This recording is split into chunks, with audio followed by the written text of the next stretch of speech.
He wakes up before the alarm. Not because he's rested, because his body already knows what the day will demand. The room is quiet in the way only early mornings are, not peaceful, just suspended. The kind of silence that waits for you to make the first mistake. He sits on the edge of the bed longer than necessary, elbows resting on his knees, hands loosely clasped as if holding something invisible. There's a phone on the nightstand, face down. He doesn't touch it yet. The mirror in the bathroom reflects a man who hasn't changed much in years but feels older every time he looks. Short gray hair, a beard trimmed out of habit, not care, eyes that don't search for themselves anymore. They check, like an inventory. Still here, still standing. Water runs. He splashes his face once, twice. No music, no radio. He prefers it that way. Sound has a way of reminding him of things he didn't finish. In the kitchen, the coffee maker hums. A familiar sound. Reliable. Unlike most things. He pours the cup and doesn't drink it immediately. He stares at the surface, watching the steam rise and disappear. That's how he imagines time works now, visible only for a moment, then gone. The jacket hangs on the back of the chair. Black. Always black. He puts it on even though the house is warm. It feels wrong to leave without it, like stepping outside without a reason. The phone vibrates, once. He knows what it is before he turns it over. A notification, not loud, not urgent, just present. A reminder dressed up as opportunity. He doesn't open it right away. He exhales through his nose, slow, controlled. This is the part people don't see, not the loss, not the aftermath, just this moment. The quiet negotiation between who he is and who he keeps promising to stop being. Outside, the street is already awake. Cars pass. Someone laughs too loudly down the block. Life moving forward without waiting for his answer. He finally taps the screen. Nothing dramatic. No fireworks, just numbers, odds, a suggestion that today could be different if he lets it. He locks the phone again. Not because he's strong, because he's tired. He steps outside and pulls the door shut behind him. The sound of it closing feels heavier than it should, like punctuation. He stands there for a second longer, keys in hand, eyes unfocused. This isn't the fall. This is the quiet before it. And he knows it. The air outside has teeth, not freezing, not brutal, just sharp enough to keep him awake. He walks like someone trying not to be noticed, hands buried in the pockets of his black jacket, shoulders slightly forward, the kind of posture you don't choose. It chooses you. He doesn't look at people for long. Not because he's afraid of them, because he's afraid of what he might recognize. He passes a diner with warm light spilling onto the sidewalk. A man inside wipes tables. A woman sips coffee, staring at nothing. Ordinary scenes that somehow feel like accusations, like the world is saying, this is enough, this should have been enough. His phone stays in his pocket. He can feel its weight there, not heavy but insistently present. Like a small stone you can't stop touching with your tongue. When he reaches the bus stop, he stands a few steps away from the bench. He doesn't sit. Sitting feels like settling. He watches the road, the slow crawl of the morning. A paper cup tumbles along the curb in the wind and then stops, pinned against a storm drain. A small thing that tried to leave and couldn't. The bus arrives with a tired sigh. He gets on and pays without meeting the driver's eyes. He chooses a seat near the middle, not too close, not too far. Somewhere you can pretend you're not running from anything. The bus vibrates under him as it pulls away. A child a few seats ahead leans into a parent's shoulder, half asleep. The parent's hand rests over the child's sleeve, absent-minded but protective. He watches that hand longer than he should. Then he looks away. His phone buzzes again. This time it's not the app, it's a message. He waits before checking it, as if delay might soften what it says. You coming by tonight? No name attached, just the message. He knows who it is anyway. He types a reply, stops, deletes it, types again. I don't know. He reads the words and hates them, not because they're harsh, because they're true. He sends it. A second later, the little delivered appears. He keeps staring at it, as if it's a verdict. The bus turns, and sunlight cuts between buildings in thin blades. For a moment it lands on his hands, highlighting the faint dryness of his knuckles, the small tremor he refuses to call a tremor. He folds his hands together, forcing stillness. His mind drifts the way it always does when there's nothing left to distract it. Not to the big moments, to the small ones. The first time he bought a ticket just for fun.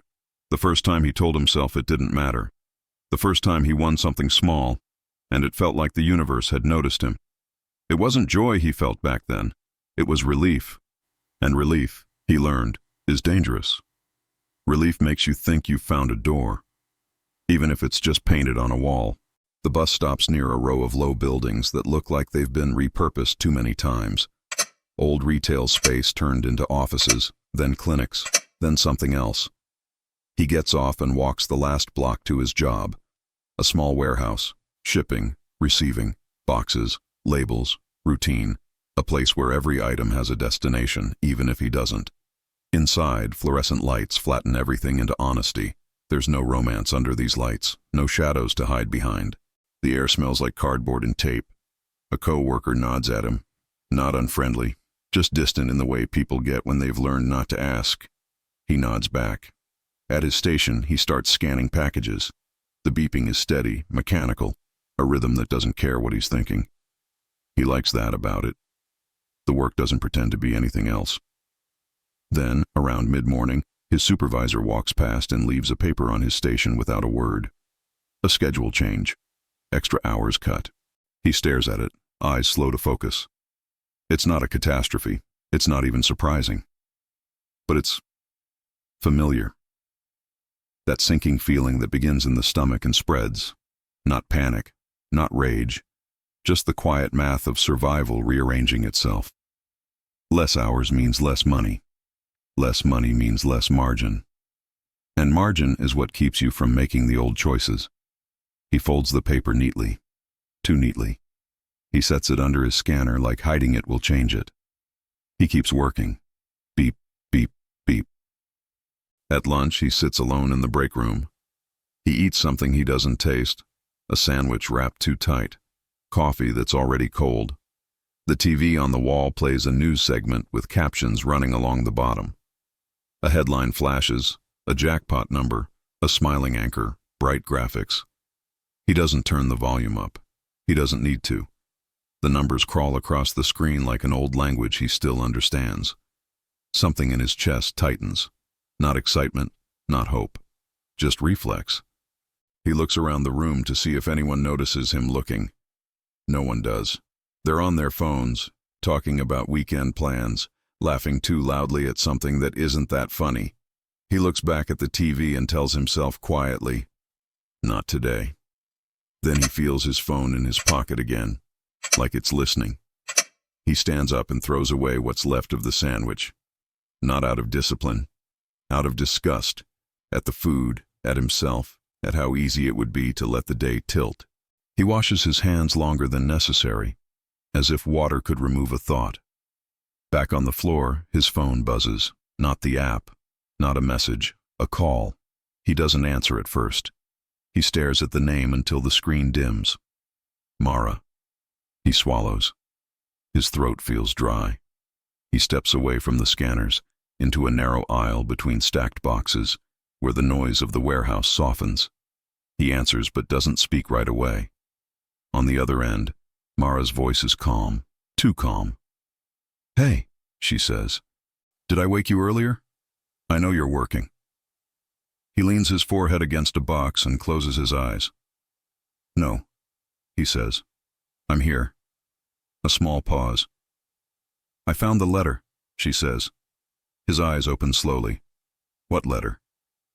"The one from the bank," she replies. "The one you didn't tell me about." Silence expands between them. The warehouse noise becomes distant, like it's happening in another building. He can hear Mara breathe, controlled and measured, the way people breathe when they're trying not to fall apart over the phone. He speaks carefully. "I was going to handle it." "That's what you always say." Her tone stays quiet, but there's something under it. Not anger, something worse. Exhaustion. He looks down at the concrete floor. A thin crack runs across it, barely noticeable unless you're staring. He realizes he's been staring.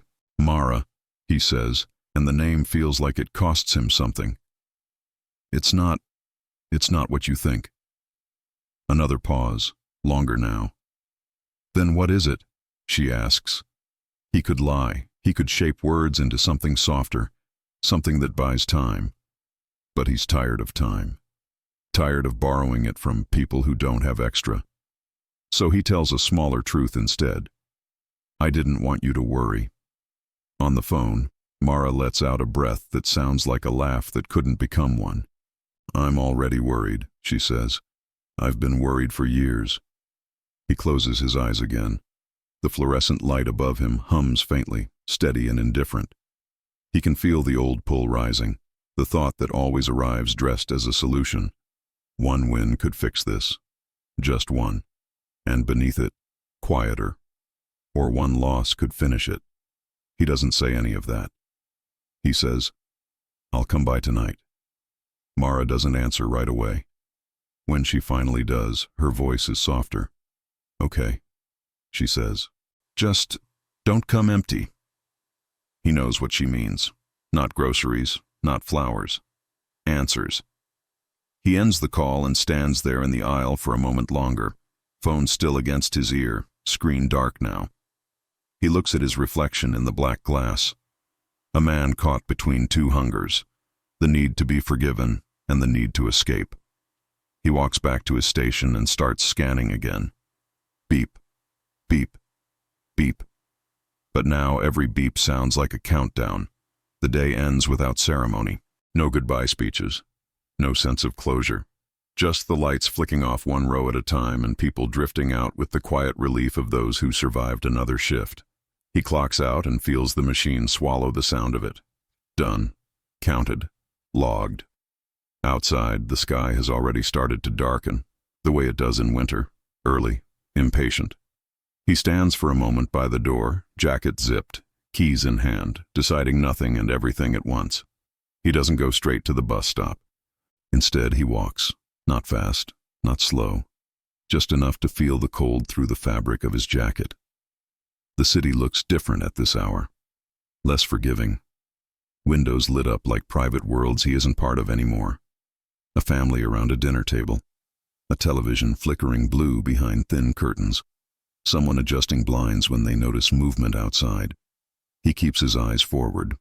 He passes a small convenience store on the corner. Bright lights. A bell over the door. The kind of place that sells everything you don't need and some things you shouldn't have. He doesn't stop. He tells himself that counts. The bus ride is quieter than the morning. Fewer people. More space.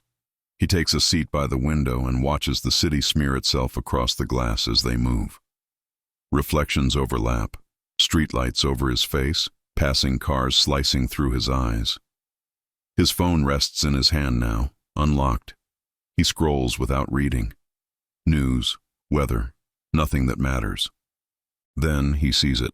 A small banner, almost polite in its timing. Same numbers as earlier. Updated odds. A reminder that tonight isn't just any night. He locks the screen and presses the phone flat against his thigh, like pinning something alive. He gets off 2 stops early. He tells himself it's to walk, to clear his head. That's still true. But not all of it. The building he approaches doesn't announce itself. No neon. No flashing lights. Just a sign above the door that's been there too long, letters slightly faded. Inside, you can buy a ticket, a coffee, a newspaper, all under the same roof. Hope packaged with routine. He stops across the street and looks at the door. This is usually where the story lies, where a man convinces himself that crossing the street isn't a decision, just momentum, just habit. Tonight, he waits. His phone vibrates. A message from Mara. I made soup, in case you're cold. He reads it twice. The simplicity of it hits harder than anger would have. Soup means she's still trying, still imagining him arriving as someone who can be cared for. His throat tightens. He types, on my way. He doesn't send it. He looks back at the store. The door opens. A man steps out, Ticket in hand, checking it already, like belief is fragile if not reinforced immediately. The man smiles to himself. Not big, just enough. The door closes again. Silence returns. He feels the familiar argument start to assemble in his head. Calm, logical, almost kind. You don't need a big win, just enough to breathe. Just enough to show her something. And then another thought, sharper, more honest. If you don't go in now, you'll spend the whole night wondering. He hates that one the most. He checks the time. Still early. Plenty of space for this to go wrong or right. He steps off the curb. Halfway across the street he stops. Not because of traffic, because he realizes something. Even if he wins, nothing actually changes tonight. The bank letter doesn't disappear. The trust doesn't reset. The years don't rewind. Winning wouldn't be a solution. It would be a delay. That thought lands heavier than any loss ever has. He turns back. His heart beats faster now, not from temptation, but from the effort of refusing it. The refusal costs more than the entry ever did. He reaches the sidewalk again and exhales, long and shaky. He sends the message. On my way. This time he doesn't hesitate. The walk to Mara's place feels longer than it is. Each block stretches, filled with the quiet inventory of things he might say and things he won't. By the time he reaches her building, his hands are cold enough to ache. The apartment smells like soup and something faintly burned. Bread, maybe. The door opens before he knocks. Mara stands there, arms crossed loosely, not defensive, just tired. Her hair is pulled back the way she does when she doesn't want it in her face while dealing with something difficult. You look thin, she says. He shrugs. You too. It's not true, but it's familiar. Inside, the place is quiet, clean. Too clean. The kind of clean that comes from waiting. 2 bowls are already on the table. Steam curls upward, slow and patient. They sit without speaking at first. He takes a spoonful and nearly burns his mouth. He welcomes the sting. Mara watches him eat. Did you go? She asks. He knows what she means. No, he says. She studies his face, searching for cracks. Why not? He considers the question. He could give her the version that sounds responsible, or the version that sounds weak. He chooses something closer to the truth. Because I was afraid, he says. Not of losing. Mara tilts her head slightly. Of winning, he finishes. Something shifts in her expression. Not relief, not forgiveness, recognition. They talk after that, but not about everything. Just enough. The bank letter, the hours cut, the quiet dread that's been sitting between them for years, unnamed but heavy. When the soup is gone, Mara stands and begins rinsing the bowls. He stays seated, hands folded, listening to the water run. This is the life he almost misses every time. Not excitement, not escape. Just this. When he leaves later, the night feels different. Not safer, just clearer. The city hums softly, indifferent but present. As he walks away, his phone buzzes one last time. Not a notification. Not a message. A reminder set long ago. Draw tonight. He stops under a streetlight and looks at the screen. He doesn't cancel it. He doesn't open it. He just lets the light go out. Sleep doesn't come all at once. It arrives in fragments. Short stretches of darkness interrupted by memory, by sound, by the quiet echo of numbers that refuse to stay buried. He lies on his back, staring at the ceiling, counting nothing in particular. The room is darker than his own place, unfamiliar in small ways. The hum of the heater, the way the shadows fall. Mara sleeps turned away from him. Not in anger, just distance learned over time. He doesn't reach for her. When he finally drifts off, it's not rest that finds him. It's a room from years ago, carpet worn thin, a desk cluttered with unopened mail. A younger version of himself standing near the window, phone pressed to his ear, voice too confident for the situation unfolding. He remembers the feeling more than the words, the certainty that this time was different, that this time he had cracked the code. He wakes before dawn again. For a moment he doesn't know where he is. Then the smell of yesterday's soup settles it. He sits up slowly, careful not to wake Mara, and pulls on his jacket. Same black fabric, same weight. On the small table near the door sits a folded envelope. He recognizes it immediately. The bank's logo in the corner. Neutral, polite, final. Mara must have left it there on purpose, not as an accusation, as a fact. He picks it up but doesn't open it. Some things don't need to be read twice. Outside, the city is quieter than usual, early enough that it hasn't decided what kind of day it's going to be yet. He walks without direction at first, letting the cold steady him. His phone is silent. That's what unsettles him.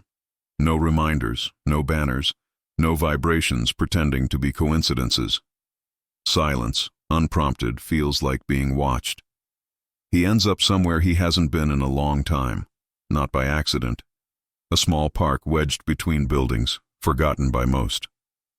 There's a bench near the edge, paint peeling, metal cold.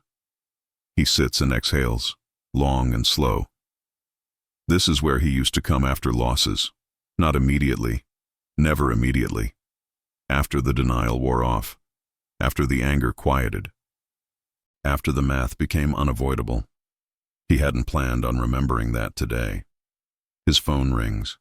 The sound feels louder than it should in the open air. Unknown number. He considers letting it go. But something in his chest tightens.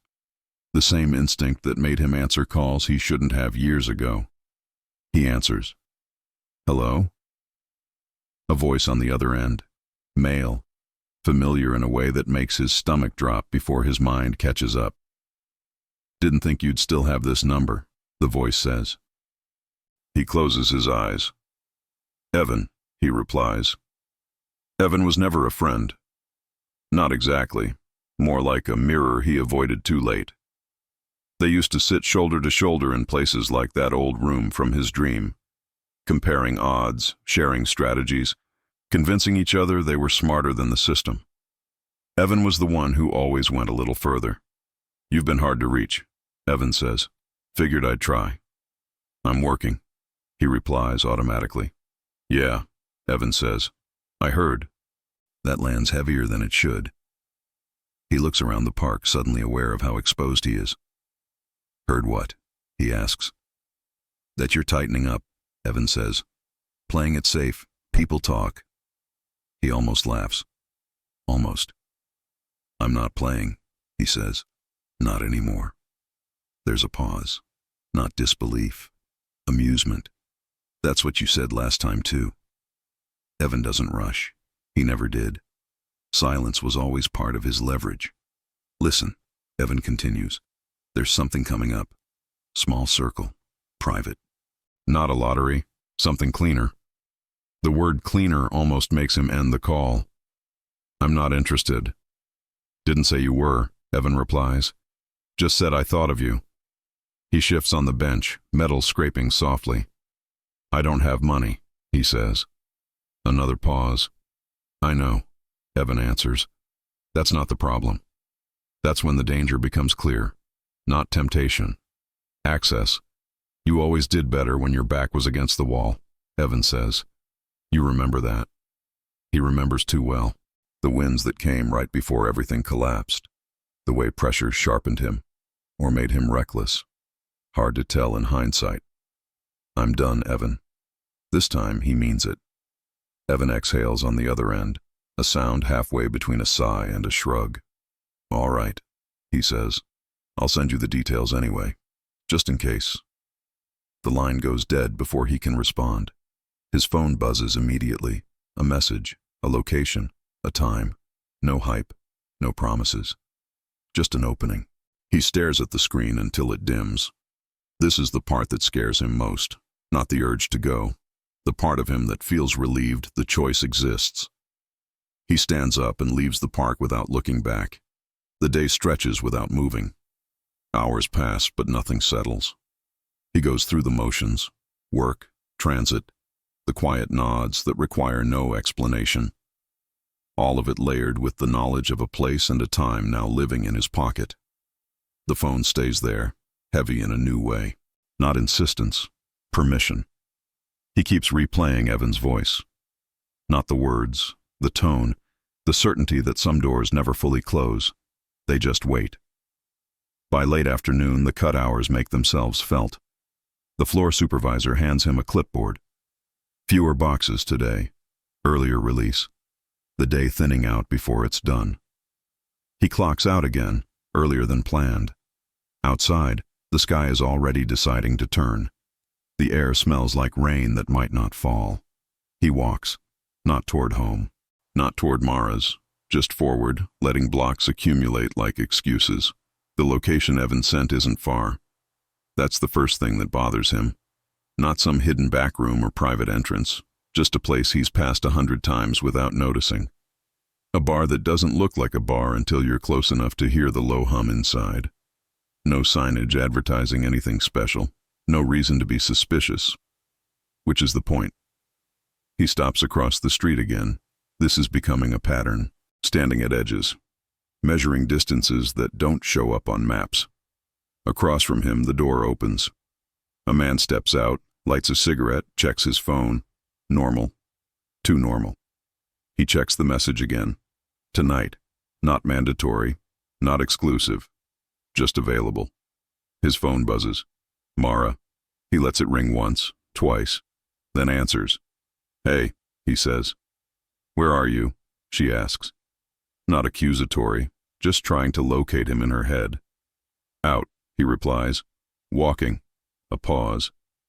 He imagines her in the kitchen, leaning against the counter, fingers resting near the sink. You're quiet, she says. He almost laughs. I've always been quiet. That's not what I mean. He knows. She waits. He doesn't fill the space. Silence is the only honest thing he has right now. I'll be home later, he says finally. Another pause. Longer. Home? She repeats. He realizes what he said. Yes, he says. Home. She exhales. Okay, she says. I'll wait. The word lands hard. He ends the call before he can undo it. The bar door opens again. Laughter spills out, then retreats. He crosses the street. Inside, the light is low, but not intimate. Tables spaced too evenly. Music just loud enough to discourage deep conversation.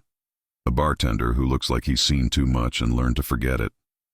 Evan sits near the back. Of course he does. He hasn't changed much. Same posture, same calm. The kind of man who treats risk like a tool, not a thrill. Evan looks up and smiles, not surprised. You came, he says.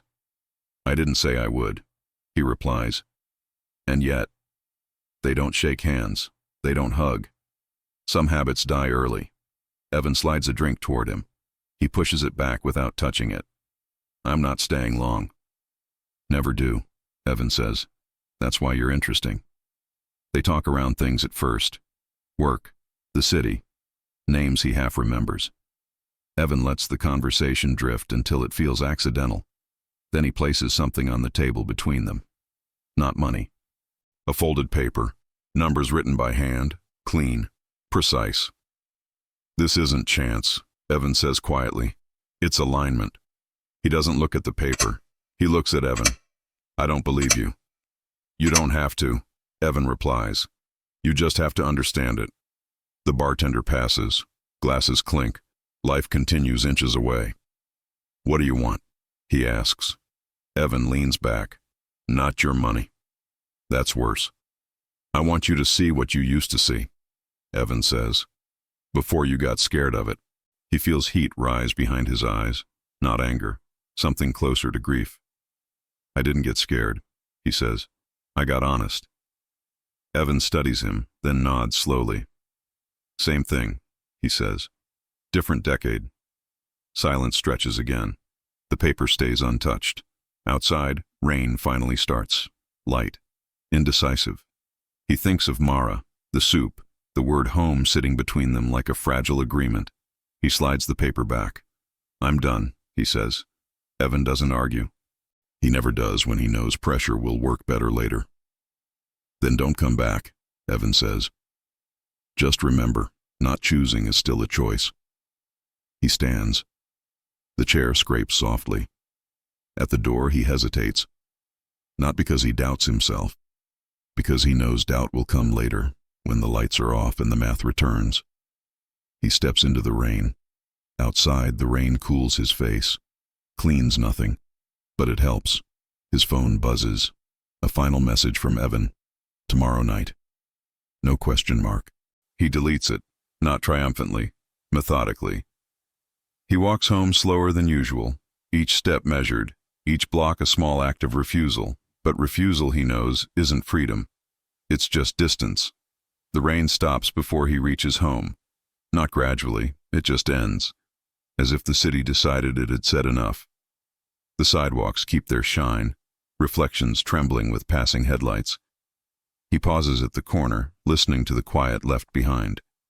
Silence after rain always feels earned. He unlocks the door without turning on the light. Inside, the apartment breathes differently at night. Familiar shapes become outlines. The kitchen table, the couch, the small stack of mail by the door that never quite goes away. He hangs his jacket and stands there longer than needed, hands empty now, unsure where to put them. Mara is asleep. He can tell by the way the room holds still. Not the fragile stillness of waiting, the settled kind. He moves carefully, avoiding the one floorboard that always complains. He sits at the kitchen table instead of lying down. Night turns choices into mirrors. His phone rests face up in front of him. Dark. He doesn't charge it. He opens the envelope. The bank letter is what it always is. Calm language, neutral fonts, numbers that don't accuse. They simply exist. He reads it once, slowly, then again faster. Not looking for hope, looking for clarity. There isn't any. He folds the letter and sets it beside the phone. 2 rectangles, 2 pressures, different weights, same effect. His hands tremble, just slightly. He notices. He lets them. Memory arrives uninvited. Not the early wins, not the chaos that followed. Something smaller. A night years ago when he sat exactly like this, convinced that one decision would pull everything back into alignment. He remembers how clean that thought felt. How convincing. He remembers being wrong. He pushes the chair back and stands. Walks to the sink. Drinks water straight from the glass. No ice. No ceremony. He washes the glass and leaves it upside down to dry. These small rituals feel important tonight. He returns to the table. The phone remains silent. That, more than anything, unsettles him. No banners. No reminders. The absence feels like a dare. He opens the settings. Scrolls. Finds the app without searching for it. He pauses. This is where decisions usually announce themselves. With drama. With resolve. With speeches no one hears. This one doesn't. He deletes the app. No sound. No confirmation beyond a small visual acknowledgement that disappears as quickly as it appears. He sits there, waiting for relief. It doesn't come. Instead, something else settles in. A quiet understanding that this isn't an ending. It's maintenance. Like brushing your teeth. Like locking a door. Necessary. Repetitive. Uncelebrated. He powers the phone off. This time he does it deliberately. He finally lies down beside Mara. She shifts slightly, but doesn't wake. He watches the ceiling, counting the seconds between her breaths until his own begin to match them. Sleep comes easier now. Not because the problem is solved, because the noise has been lowered. Before his eyes close, one thought passes through him. Quiet, unadorned. Tomorrow will ask again. And he will have to answer again. That's the truth he carries into the dark. Morning doesn't arrive with meaning. It arrives with light. The city wakes, traffic resumes, coffee brews somewhere. A notification goes unanswered because the phone remains dark on the table. He stands by the window, jacket on, watching people hurry toward their reasons. He touches the glass once, lightly, as if acknowledging something on the other side. This wasn't the fall. It was the pause before it, or the pause before something else.